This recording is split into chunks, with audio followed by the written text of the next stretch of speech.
My music not too loud. I hope I don't get a copyright strike. Let me make sure. Let me see. Let me make sure I'm live. I got my phone over here. Let me see if I'm live before I start chit chat. Come on in here, y'all. While you come on in here, let me know what you got going on today. Tell me where you coming in from. As soon as I'm about a minute in, I'll be able to see if I can hear myself or if I am just talking to the walls, honey. But what I will say is, listen, I'm proud of me because if this thing is working, that's it. That's it, y'all. I can hear me. That means your girl is live, okay? That means your girl is live. And guess what? I was almost on time. I was almost on time. It was that one last minute that got me. That one last minute, okay? Because I had to change out microphones at the last minute. I realized the other one I had on, it wasn't working. That one wasn't working. So what I will say is that I'm doing good. I was only 1 minute late. So for me, honey, that is a prize. Come on in here. Come on in here. While y'all coming in here, tell me where y'all coming in from. Listen, this week has been amazing. This week has been just an amazing week for me, okay? But before I get into that, listen, let me say something. Because I don't know why I need to say this all of a sudden. But what I do know is that when I talk or when I'm speaking, it's because I'm speaking from a place where I'm supposed to say something. But there's something about alignment, right? When you are aligned in a way where you don't know what you're doing, all you know is that you are walking straight on faith, right? You're walking on faith and you're walking on the idea that you hope that the things that you've put down, meaning that the plants that you planted, the seeds that you planted along the way, the roads that you put down in your mind, you're hoping that those roads are the roads and the seeds and the plants that you were supposed to create. And we don't know any of this, but what I do know is that there's this little thing where every now and again, like you'll get like a little ram in a bush, right? And it's like the universe way of letting you know you're on the right track because things just start to align. Now, nobody said there ain't gonna be no troubles along the way, honey. I ain't saying that once you align and once you at one level, it's gonna be a straight shot from there. No, baby, that's not what I'm saying. What I am saying is that you can start to see things so clear because you are aligned and you know that you have to just go off faith at this point. You have to go off believing that you have done the work or you continue to do the work, right? And so that's what I want to say because I'm telling you, alignment is everything. When you are aligned in the way you're supposed to live your life, baby, abundance is yours. Abundance is yours, okay? But can y'all get into this head today? So I had a little pill. If y'all look at me right, I had a little pill the other day. So I'm gonna give it a little time, right, to still peel a little bit. And so I said, you know what? Why don't I break out my fancy head today? So this is my church outfit, y'all. This was my church outfit. So listen, y'all come on up in here. Look, the time now is 3:22. I got a good one for y'all today. All right. But listen, first of all, if you didn't watch last week's live, you're gonna have to go back and watch last week's live, okay? Because this one right here is just more or less like a continuation from the live that I did last week. And what we are talking about just is hood parenting. Hood parenting. And so this one right here is behavior isn't the problem. Leadership is. Okay. And when I say that, that's one of those things that people say, well, because I can control. No, let me tell you something. You'll be amazed of how many people I see or hear negotiating with their kids or saying that, well, if you do this, I'll do that. Okay. And so what that pretty much means to the child is that, I can negotiate my way through. So we're talking about that today. We're talking about behavior isn't the problem. In other words, it's not necessarily the child.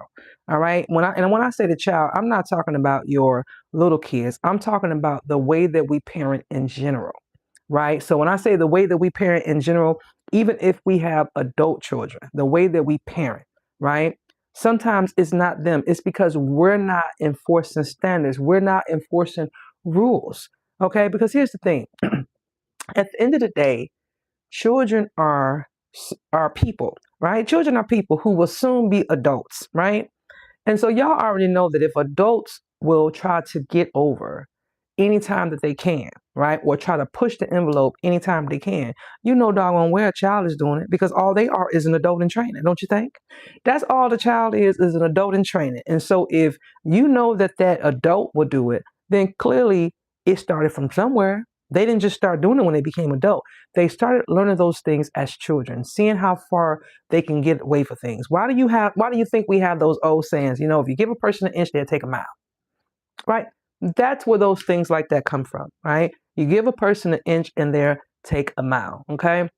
And so I know for a fact that in modern day homes, the homes in 2026, we are missing it is the absence of consistent authority. And I'm not talking about the rah type of authority. I'm not talking about the authority where you got to be loud about it. You got to fuss. You got to, you got to be, I'm gonna do this. I'm not talking about that kind of stuff. I mean, authority. I'm talking about the authority that's consistent, the authority that's structured, that's calm. That's what we call a leadership. And so in a lot of the households, we're seeing that this is what's missing. And so when the kids go out and become adults, a lot of times, they're not used to structure. They're not used to being told what to do. And so a lot of them will flee before they learn to fight or just stand their ground. They'll flee because they're like, okay, I feel resistance. And so they run because in their homes, a lot of times, they learned how to navigate it enough, whether they play mom against dad or play dad against mom, or if they came from a single parent home. Because a lot of times, even in single parent homes, what I discovered is that people will sometimes feel guilty about being a single parent. And so because of that, they'll turn around and give that child a little bit more leeway, right? Because they feel like, you know what? If it wasn't for me and what I've done or my skilling as picking a partner, whatever they think, because I've had these conversations with people who have children, especially boy children, men children, right? They're men. And the women have absentee fathers. And so the boys are born or raised without fathers in the home. And so you'll have women that will come back. Oh, is my lipstick tripping? You'll have women that will come back, and I've heard this out their mouths, and they'll say, well, I'm doing this because I feel guilty because his dad's not around. So they'll allow their kids to get away with more things. They'll help them more than they should, right? Child gets in trouble, does something, get into trouble, whether it's with the law, whoever, and then repeatedly, that parent is saving that child. Why? Because they have a level of guilt, right? A guilt that no matter what they do, it's not going to be enough because see, it's not the child's problem. It's not the child that's the problem. It's the parent. Because the parent is not setting those boundaries and putting that structure in place to say, listen, I understand because see, ain't none of us perfect. No one is perfect when it comes to raising kids, when it comes to the way we put our houses together. I don't care who you are. You always going to feel like there was something you could have done differently, right? Even if your children or whoever say, mom, dad, you did an amazing job. You as a parent, you're going to still feel like you've done something or you could have done something differently. So there's nothing called perfect. But what you want in any type of household is that you want it to be your authority to be clear. You want your authority to be clear. You want your authority to be stable, and you want it to be safe. Because if a child does not feel safe in their environment, if they feel uncertain, then that produces anxiety from them, that it produces rebellion, and that produces emotional frailty. In other words, they're just all over the place. And so they have to have some type of structure. They have to have stability in order to feel safe. And how they develop those things is when we put things into place, such as, rules and guidelines and structures, and we say, okay, this is what I'm saying we're going to do. This is what's going to happen, providing a bedtime, providing a, hey, this when just things that we get away from traditional things, right? Traditional things like, coming to the dinner table and you got your cell phones with you, or not coming together at all through the week and eating dinner, or your child being rebellious, or they're saying things that are not appropriate, things that a child shouldn't say to a parent. Trust me, I've heard them, right? And so where that comes from is that child feeling like, you know what, I can do this, I can push this, because the generation that I came from, how dare us, honey, I dare us. I dare us to say anything to our parents, okay? I don't care what they was doing. Listen, I don't care if our parents wasn't around like they supposed to have been around. They still was our parents. Same thing with the teacher, same thing with authority, same thing with anybody. If the grown up, okay, and I mean grown up, said do it, and the grown up was labeled as anybody's mama, okay? The grown up was anybody's mama or anybody's grandmama. I don't care. Like my mama was only 16 years older than me. So I had some friends that was probably only 10 years younger than her. Okay, so what I'm saying is that was still my mama, okay, and she was still the adult. And so whatever she said went. And that's just the way it was. All right. But today, these kids feel like, nope, I'm not doing any of that. Mm-mm, mm-mm. Nope, I'm not listening to you. I'm not doing what you tell me to do. I'm not doing any of that. And so they start to lose the structure outside the home because it start to get unraveled in the home. And so they take that same behavior outside. And again, I'm not just talking about minor children. I'm talking about children, period. The ones who become young adults who, when the world starts getting tough, they don't know what to do. They run back home. I'm talking about those children as well, not just the minors. Okay. So the question is, how did we all get here? How did we all get here? Many ways, 3 ways. Number 1, survival parenting. A lot of us came from the survivor parenting. And what that was is do as I say, not as I did. All right. So what you pretty much saying is that, listen, I don't have no structure. I don't even know why I'm telling you not to do it. Okay. All I know is I might have done it, but I'm telling you not to do it. You don't even know why. You're like, well, the kid looking at you like, well, why are you saying not to do it? Because you did it. And so it's like one of those things where you're going back and forth with the child, but instead of like explaining to the children that, hey, this is why you don't do this. Let me tell you how this thing right here that I did affected me, right? And when I think about that, I think about the conversation that I had with my bonus daughters when they came of age and they started to be, curious about boys and doing whatever. Okay. And so one of the things that I said to them is, listen, here's the thing.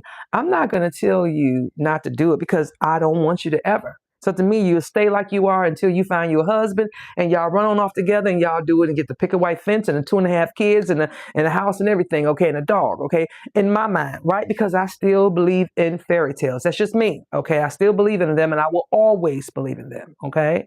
And so that's what I think. But instead, what ended up happening was they looked at it and said, you know what? That ain't something we want to do. So you get away from that.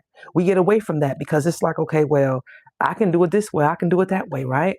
And so a lot of us was do as I say, not as I do. And without providing them a strong example of why they shouldn't do it. And like I said, when I think about when I was talking to my kids, my bonus daughters about not engaging in extracurricular activities, right, when they became of age, I didn't go into don't do it, right? Because granted, I didn't want them to ever do it. Okay, like I said, I wanted them to run off and have a dog and kids and all that.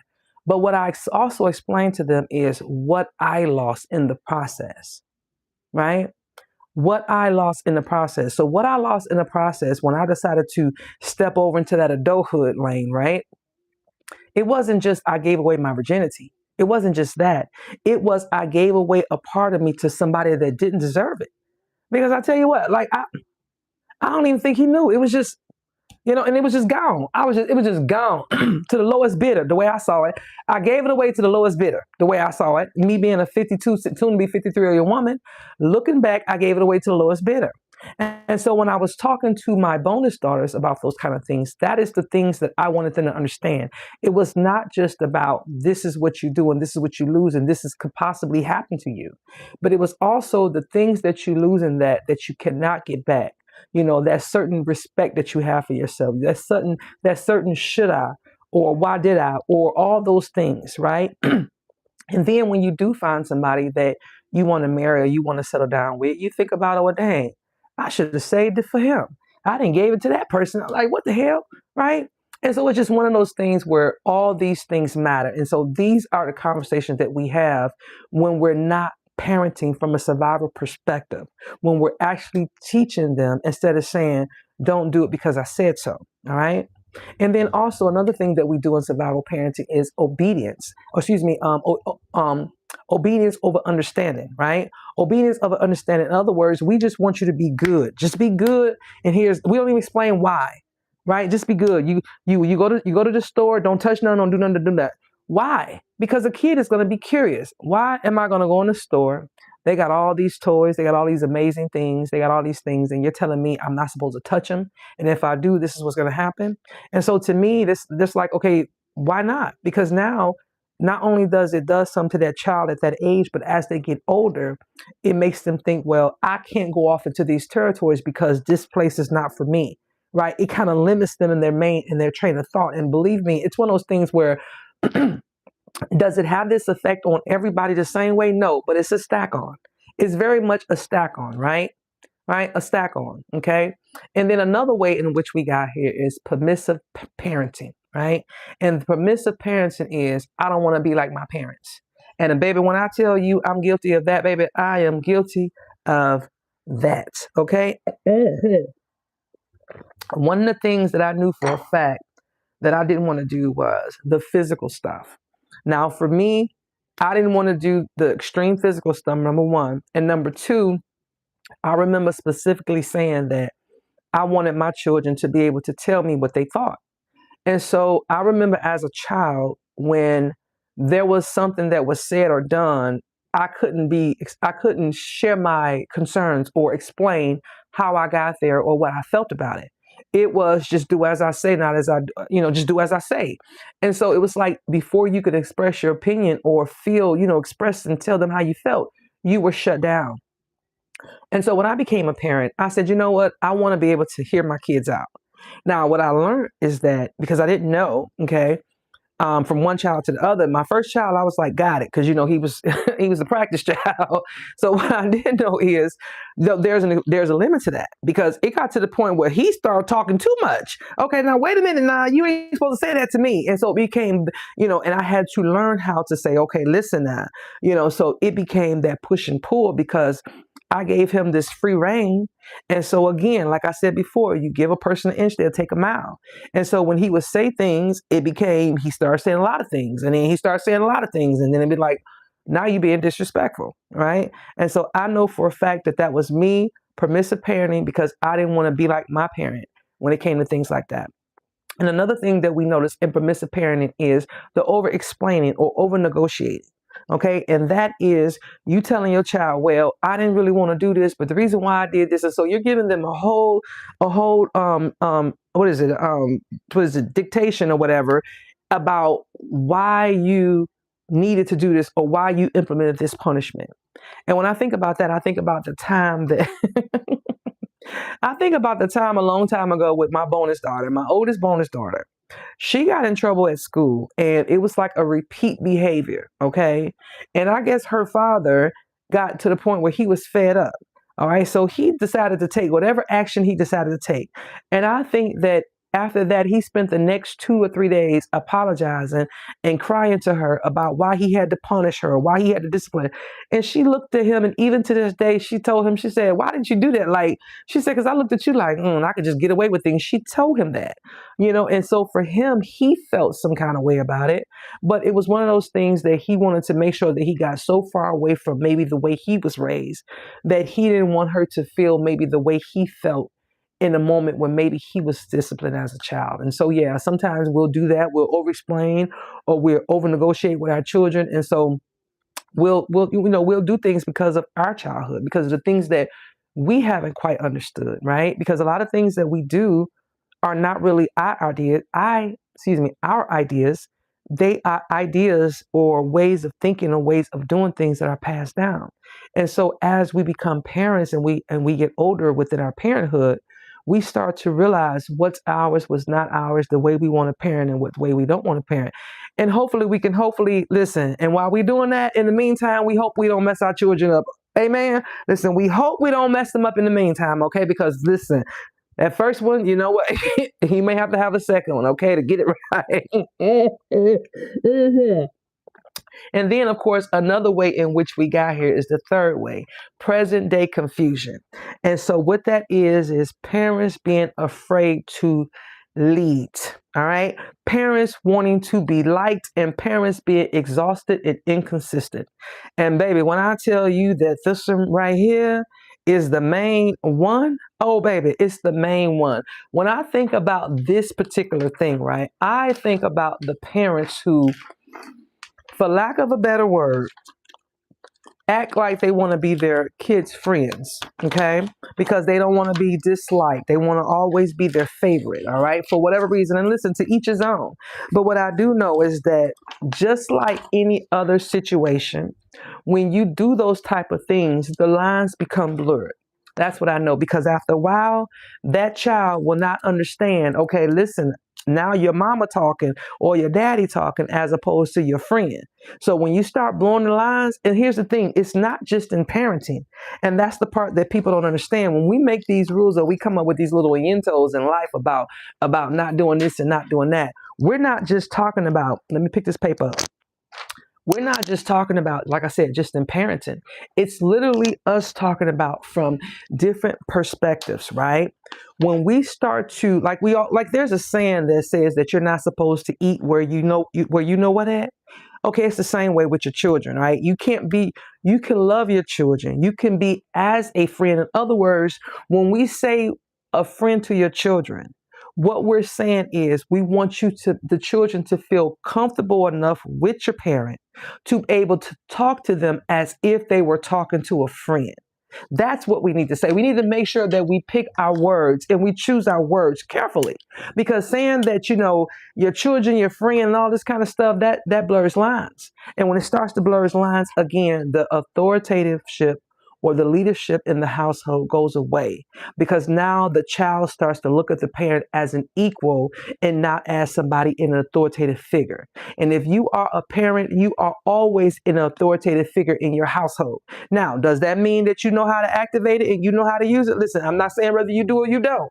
All I'm saying that as a parent, you are automatically in the authoritative position, because you are the one who have to make decisions for that house. You are the one who has to make decisions for that child, for yourself, for everything, right? And so, like I tell my daughter, I can't be your friend. You know why I can't be your friend when it comes to making decisions?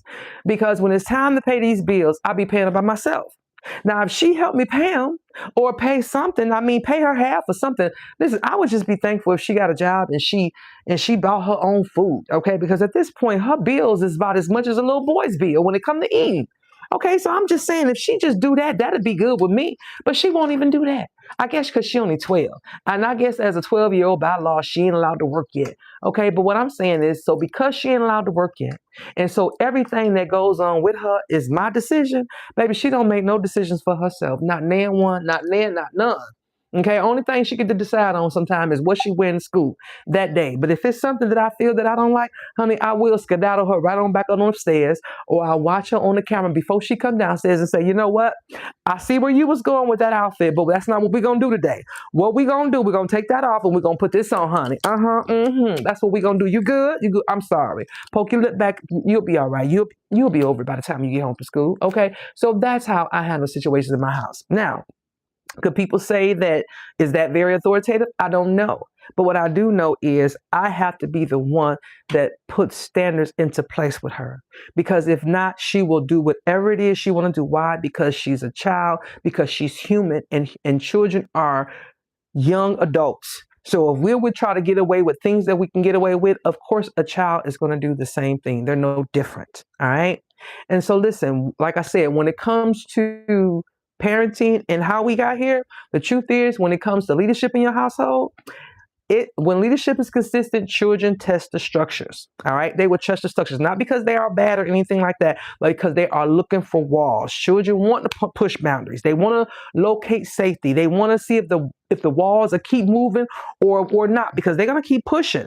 And what you have to do as a parent is say, listen. And like I said, this is not just minor children. I am talking about children of all ages, right? Children of all ages, because this is hood parents. And listen, while I'm in the middle of this, let me see who didn't come into the room. Listen, don't forget to like, share, and subscribe if you have not done so, and turn on your notifications. And speaking of, if you was here when I talked about my VIPO, that vlog will be out this week. And so for you to see my whole beauty routine that I did as I get ready for my 53rd birthday in a couple of weeks. If you want to see that vlog, make sure you turn on your notifications so when it drops, you will know. All right, so let's move on to the next part. Authority is not control. Again, authority is not something that we do by yelling, by being aggressive, by letting our egos show up, by being internally irregulated, right? That's not what authority is. It's not trying to control. It's like, well, you do this. No, it's literally saying, okay, authority starts with emotional mastery. In other words, you have to be able to clearly articulate what it is, the rules, the standards, and you have to be able to respond to your children, whether it's a minor child or an adult child, in a way where you're not speaking from an emotional place. So you have to be able to master your emotions, okay? Now, I see this sometimes when, like, and I think sometimes I'm like this with my daughter, right? And here's the thing, and I can admit it. There's times because no one's perfect, even me. So there's times when she might do something and I'll get mad and I'll say, girl, and here I am doing this and you out here doing this. And so I remember there was an incident that happened where she got in trouble in school not too long ago. And when she got in trouble with school, I remember around the time that I had got the call, I was just coming out of the store of buying her something. And so when she got home from school that evening, that was what I said was, see, and here I am buying these things and doing this for you and you are here doing this. That was me speaking from an emotional place because in that moment, my emotions was not mastered. I was speaking emotion like, dang, if I'm thinking about you in this way, why aren't you thinking about me in this way? And I have to remember she's a child. So as a child, how do I get her to understand that? And me trying to get her to do things because of these things, no, that's not how I do it. It's not no quid pro quo. Kids don't understand that. Now they can manipulate you, right, to make you believe they understand quid pro quo, but for the most part, they don't.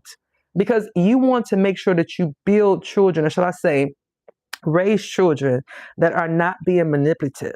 You want to make sure that you raise children that are emotionally stable or emotionally can regulate their emotions as they go into adulthood, or the ones that are in adulthood as they go into the next part of adulthood, whether it be parenthood or being someone's spouse or whatever the case may be, right? We want them to have all the skills so they can, like, all the information so they can make the best decisions that they can make, right? Unlike when we were growing up, we didn't have the internet. We didn't have things like this where people can come on YouTube and get conversations and have talks, things like that. And so this is how we get these things to them, by educating them, talking to them, okay? And another thing that authority is not is that authority starts with clear expectations. I'm sorry. Another thing that authority is starting with clear expectations and then follow through. So you have to be really clear about what it is. So when I try to talk to my daughter, this is what I always try to leave her with. And I say this and I say it to her and I told her all the time, I'm going to say it until you almost memorize it by heart. And what I explain to her is this is the deal. You have a one-way ticket to college, to life, because as my daughter, and the way in which I got her. So she has this, but here's the thing, you can change that. It's up to you if you change it. In other words, because of things that she did in school, or because of her grades, or because she wanted to be interested in boys, whatever it is that she might do. All I'm telling her is that you already got it. You got something that I know I didn't have. You have stability. You have a future that you know is good. Like, in other words, a promising future, right? College already bought and paid for. All you have to do is stay on this line, right? Don't mess it up for yourself by going out here and getting in some trouble or doing some things that will prolong or prohibit you from taking that next step in life, right? And so I tell her that. And so I tell her that because why? I need her to know, hey, honey, I know you don't understand, but this is the prize. Because see, not only that, but I let her see, because we're from Detroit originally. So I definitely let her see, or shall I say, she sees the difference. I don't even have to say anything, and she sees the difference between how some people might live versus how she lives. And it's not necessarily her immediate circle. It's just in general, when you go to places like Detroit and Ecorse, you can see a difference of environment when you go to a city like that versus a suburban community like we live in, right? She can understand the difference. And so as parents, as authority, in order for us to put that into our kids, We have to have clear expectations, and then we have to have follow through. And the follow through is, this is the prize, honey. This is, and I'm going to make sure that I stay on you. I'm going to make sure I stay on you the whole time. I'm not going to just tell you this one time and then expect you to remember it the whole time. No, I'm going to follow through with you. So when you go on these curves and you go on these things where you don't tip over, but you just go on this ride, I'm letting you know, honey, this is the path that you got to get on. I don't know how you get there, but this is the goal, right? And I know that sometimes it takes many loops and turns to get to the goal, but I keep telling her that's the goal. And that's something that I didn't have as a kid. That's something that many kids didn't have. We don't know what we're going to be when we get older. We don't even know how we're going to leave our parents' house, a lot of us, right? And so one of the things that she does have is that security and that safety there. And so everything else, she has to understand that it's important, okay? And I do that by being the authority in her life and by putting her into this understanding, by being consistent and being clear about what I'm expressing to her and following through it, making sure that she understands. Because here's the thing, we can say it, if you say it, you have to stand on it, okay? And if you enforce it, you have to calmly enforce it, not be all sporadic or rah, rah, rah, rah, rah, okay? And if you are going to change it, be intentional about it, right? This is how we define leadership, all right? Going into our next part, which is the authority gap, okay? When I talk about the authority gap, we're talking about parents, right? Us. Because at the end of the day, parents, we want peace in our home, but sometimes we avoid structure. And so because of that, there's a gap, okay? Then there are parents sometimes who want respect, but then they avoid enforcement. So in other words, they'll tell their kids what to do and get off your phone or don't do this, but then they'll turn around and they're on their phone or they're doing whatever. So guess what they're going to do? The kid is going to do it because no one's watching them, okay? So it's the same thing. Right? Also, parents want legacy, but operate in survival or exhaustion. And so, in other words, if we're not explaining ourselves, if we're not following through, if we're not providing structure, if we're not providing safety, then we're operating from a survival standpoint. And that is exhausting. And that's what our kids see. So for them, they're going to always operate from that perspective of let's just get through the day. Let's just hurry up and get through the day instead of structure. When you have structure and discipline in your life, you will be amazed of the things that you are able to get accomplished. You'll be amazed of the things that you can get done, or should I say the alignment in which you will have in your life. Okay? Discipline and all that. All right? Leadership requires energy. It does. And it's not for the faint of heart. Just like parenting, all of this. Parenting is leadership, of course. It's not for everybody. It's not for everybody. Hence how I got my daughter. It's not for everybody, okay? Sometimes, the old saying, just because a person can have a baby, that does not make them a parent. Or because they can make a baby, that doesn't make them a parent. And that is a true saying, right? All right, so leadership requires us to have identity level stability. In other words, know who you are as a parent. There's no back and forth. Me and my child are not equal in this relationship. I don't care how she might feel. We are not equal. Okay. I am the parent and she is the child, and that is it. We are not equal. In the military, there's structure, there's rank. In the environment, like regular work, you have your boss, you have the CEO, you have the president, then you have the regular workers. Like, those people aren't equal. They're not going to all sit at the same table all the time, right? They're not going to all sit at the same table, period. And it's the same way when it comes to parenting. Okay. You have to know that there's a line between parenting and your child. And if that child believes that you're on equal ground, then guess what happens? Parenting goes out the window. Because you have to remember, you do not get to outsource authority when it comes to your kids. So you don't get to send them to school or send them to their football game or little league and they have coaches, or send them to their grandparents or the internet. You don't get to outsource parenting. You don't get to outsource authority when it comes to your home or being the leader, the center leader in your home. You don't get to outsource that. You are the parent, and that's it. All right.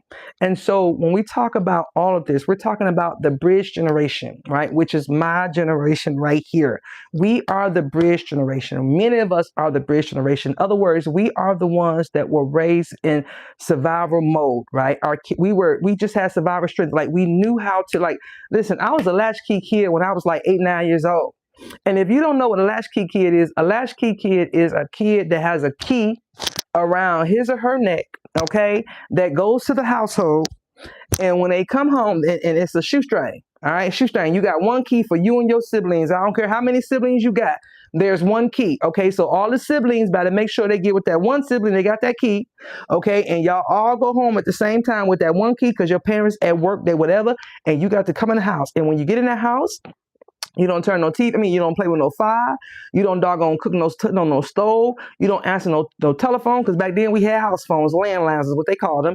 You don't answer no door. You don't tell nobody your parents ain't at home. Matter of fact, if anybody ring on the door, you better be as quiet as possible. You hear me? Those were latchkey kids. All right. So when we talk about latchkey kids, we literally were raised in survival strength. We knew how to fix a sandwich. Okay, we didn't even care if and mama said don't turn on the stove, don't worry about it, don't even worry about it. We'll get us a piece of bread, put some sugar on it, baby. Okay, you had your sugar sandwich. Why? Because you couldn't cook nothing, so you couldn't make no grilled cheese. All right, so you better find something. If it wasn't no cold cuts in there, you better figure it out. All right, so you get your sugar sandwich or something like that. Okay, that's how we survive, right? So that's how we survive, right? Whereas that we're raising children who are more emotionally aware. Like they are very much in their feelings. Like right now, this generation, since we come with the Gen Zs, of course they have, they're statistically they have they're in counseling more, they're in therapy more, they know how to, they'll tell you in a minute when they are emotional or overstimulated. Okay. My little cousin told me that one time. She said I'm overstimulated. I was like, girl, what that means? She was like, it's too much. So it was too many people around her. It was too much noise. And I was like, oh, okay, girl. I was like, ooh, that was a lot for me when she said that. Okay. I didn't know how to take that. I was like, ooh, girl, you ain't prepared for the real world because it's chaos all over. But hey, that ain't my monkey, ain't my show.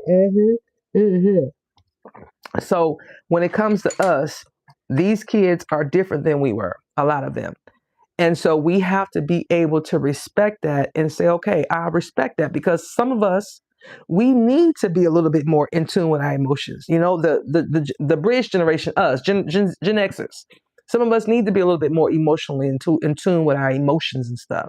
So these kids, maybe they do bring out that part of us. All right. But again, that's when we talk about the authority, being authority, so that there's a balance. Okay. Because listen, like I say, hey, I can cry and fight at the same time.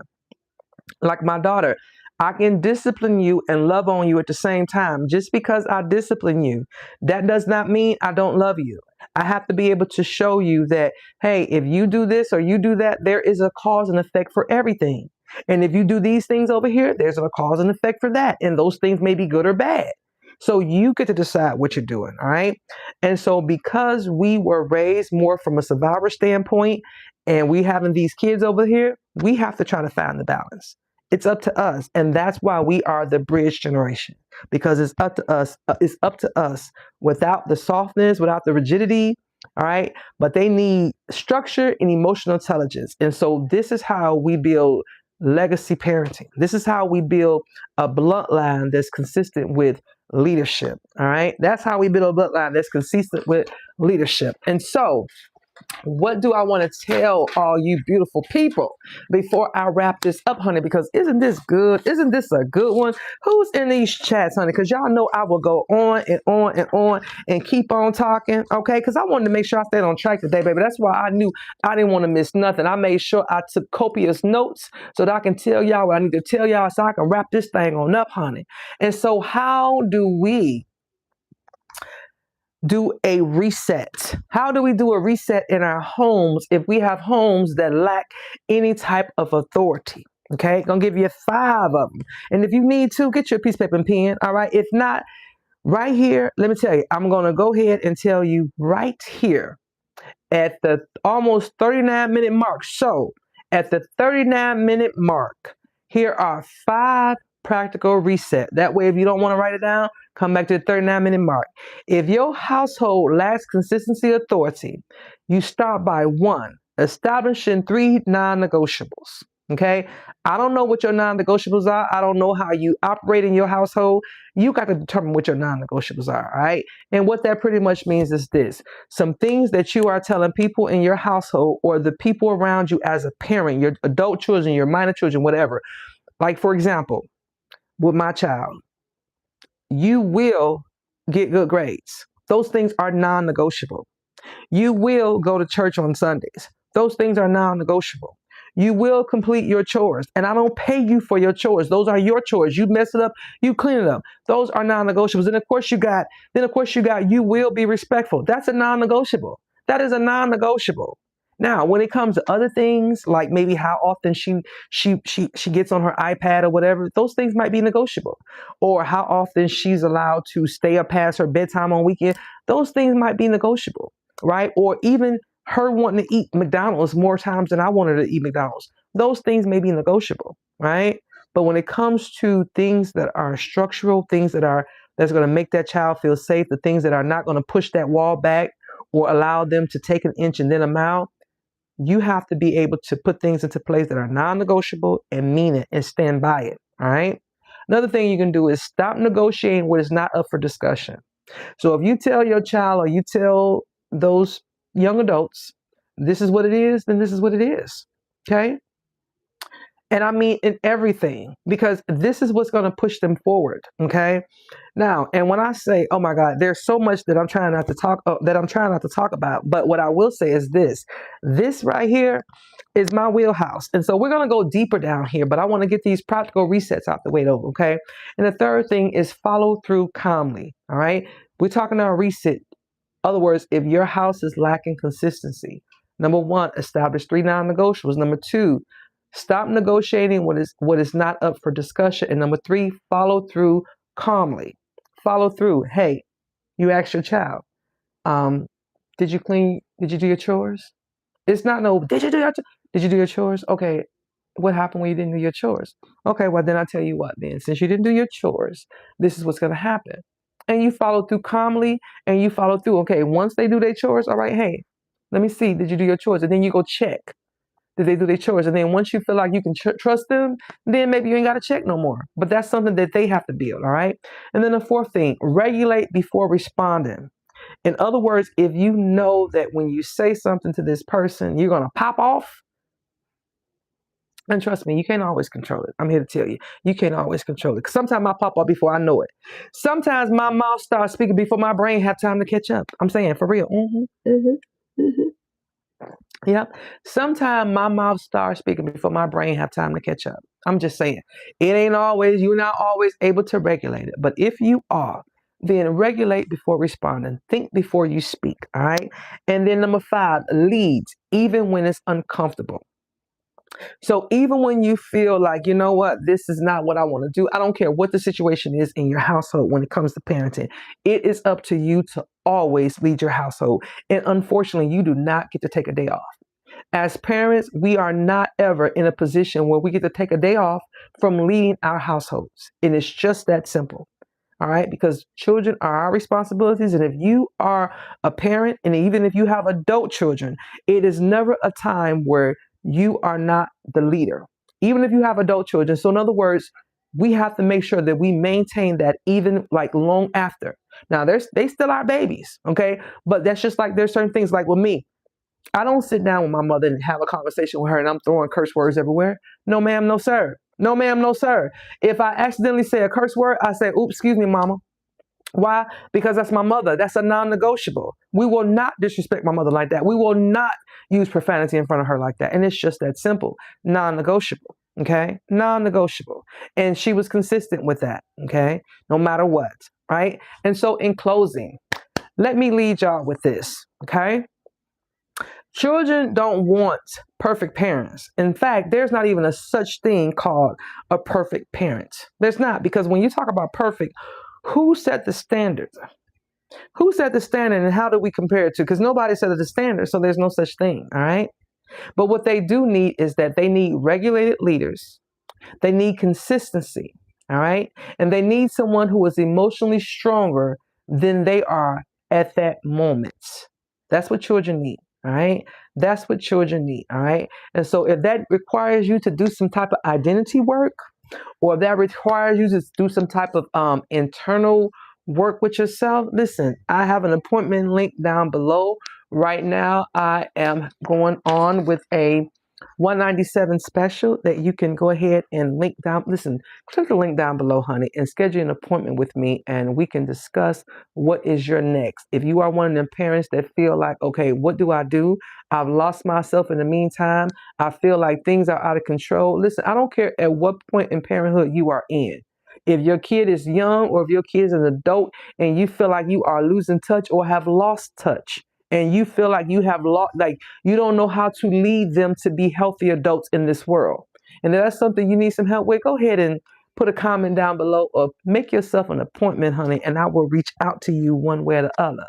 And so listen, just like always, when I say this, I don't know who these conversations is for, but I know they are for somebody, because what I know about life, when you are going through something in your life, I can guarantee you, if you get into the room with a couple of people, there are going to be other people in there that's going through the same things that you are going through. And the way that we get through these things is sharing information, right? Being open and honest about the difficulties, being open and honest about the trials, the tribulations, right? And of course, being open and honest about the things that we could have done differently. Because how do we grow? We grow by saying, you know what? I saw myself in that. I saw where I could have done something differently. And it's just that simple, because we're never without growth. We're always in a place where we can always improve, okay? And so listen, I hope this was a good one for y'all, okay? This is one of my longest videos, but did y'all get into this hat? But do not forget to turn on your notifications so when I post my vlog this week, I think it's like vlog 5 or no, vlog 7 I think I'm doing this week. It might be 8, honey, I don't know. But anyway, go watch all of them, okay? Look, thank you guys for tuning in tonight. And if you are here, let me know you are here. And if you are catching this on a replay, let me know you stopped by, okay? I will catch you guys next Sunday for next week's Hood Parents Alive. All right, talk to you guys later. Bye.